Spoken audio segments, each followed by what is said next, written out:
রাসূলুল্লাহ সাল্লাল্লাহু আলাইহি ওয়াসাল্লাম সৃষ্টি না করলে পৃথিবী সৃষ্টি করা হতো না, কতখানি সত্য।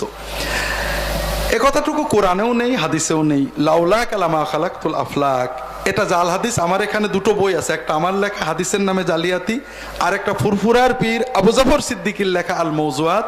এই দুটো বই পড়বেন, দেখেন ওলামায়ে কেরাম সবাই বলেছেন এটা জাল কথা।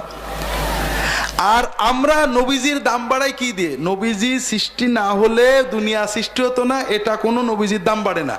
সৃষ্টিকর্তা আল্লাহ। আল্লাহ বলছেন ওমা আরসালনাকা ইল্লা রাহমাতাল লিল আলামিন, নবীজি দুনিয়া সৃষ্টি করে দুনিয়ার রহমত হিসেবে তোমাকে পাঠাইছি। এইটা হলো নবীর মর্যাদা। আমরা নবীর মর্যাদা ভণ্ডামি করে দিই। নবীজি নূরের তৈরি, নূরের তৈরির দাম বাড়ে কে বলেছে? ফেরেশতারা নূরের তৈরি, মা আদম মাটির তৈরি। কে কার সেজদা করলো? কোন না কে? তাহলে নূরের দাম বেশি না মাটির দাম বেশি? নূর, চাঁদ নূর, ঠিক না? সূর্য নূর। আপনার গোসল ফরজ হয়েছে, অজু ফরজ হয়েছে, গোসল অজু করার ক্ষমতা নেই। আপনি 1 ঘন্টা সূর্যের নূরে গোসল করলেন, 1 ঘন্টা চাঁদের নূরে গোসল করলেন, পাক হবেন? আর আপনি 1 সেকেন্ডে মাটিতে থাবা মেরে মুখ মুছে নিলেন, পাক হবেন না? মাটির দাম বেশি না নূরের দাম বেশি?